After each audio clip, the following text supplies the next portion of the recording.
Manually shifting an automatic transmission, first generation Lexus IS300 is quicker 0 to 60 than leaving it to the automatic.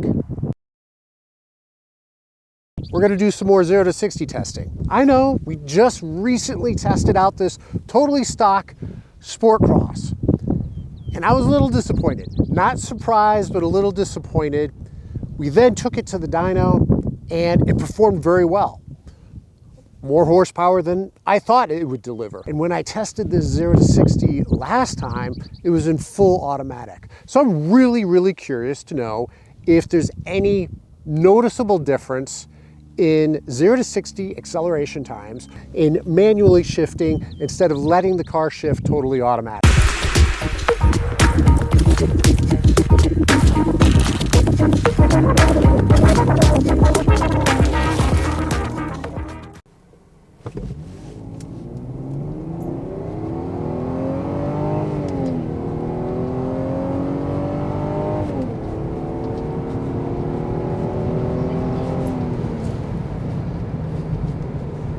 Well, no wheel spin, 9.98. I do think the brake torquing helps to build up that power. No shit, Sherlock.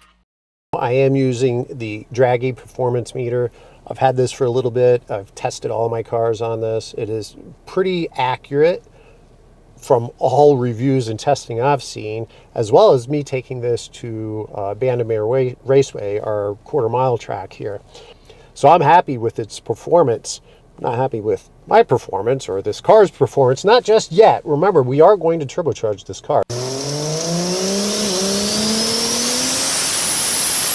A lot of the testing of the 0 to 60 in our Lexus here is to get some nice baseline so that when we do turbocharge it, when we tune it, when we add further modifications, we can come back and test and see if there's any noticeable difference.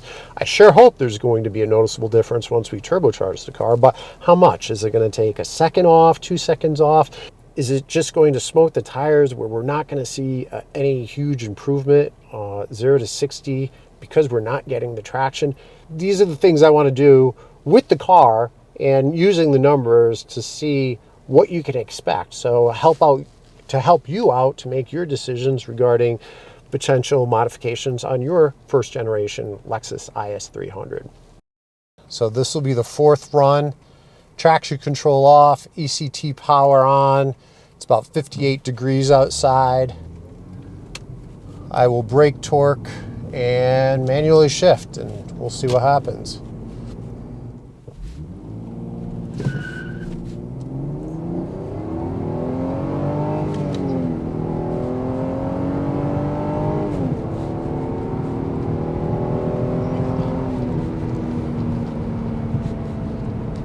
Got a lot of wheel spin on that one, but a pretty decent time. I'm starting off in 2nd gear, which I'm not sure if it's fully automatic if I would be starting off in 2nd gear as well. Bring the gears down, brake torque.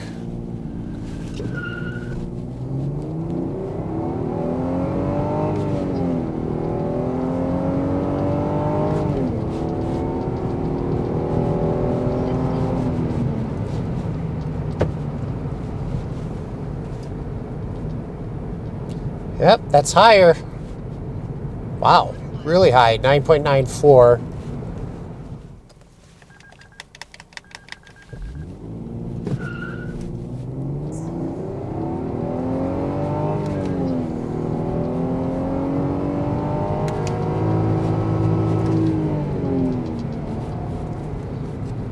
I blew that one, I hit the wrong shift button. These older buttons are different than the newer ones.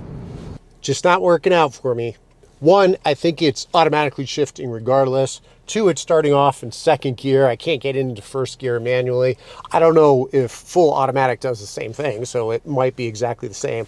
But I haven't recorded all of them. It would make a pretty boring video to get the exact same numbers, but I've gone back and forth each direction on the street that I usually test on here and the same street that I tested on last time. And I'm getting very similar numbers, which I guess is good. It's supporting the numbers we got last time, but it's certainly not showing any improvement. Don't bullshit me. Bullshit. Bullshit. Bullshit. Bullshit. Bullshit. You said so. It's all bullshit. All right, hold on to your horses. Reset. Manual.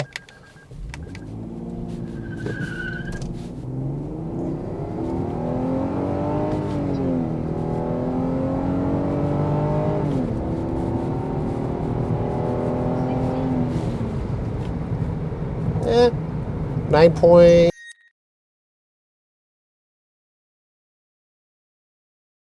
No, I didn't find any conclusive evidence. I did a lot of polls. I didn't bore you with all of them, but they were all pretty consistent with our last time we were out here, but no improvement, no noticeable significant improvement to our 0 to 60 times based on manually shifting. So with that said, I think I feel comfortable knowing where we're at from a baseline perspective. Now let's start adding some performance modifications. Love to hear from you what you think of the video. Please, if you like it, please give it a thumbs up. It really does help, not just with the YouTube algorithm, but also it helps me to know that there's people out there that are interested in seeing more content.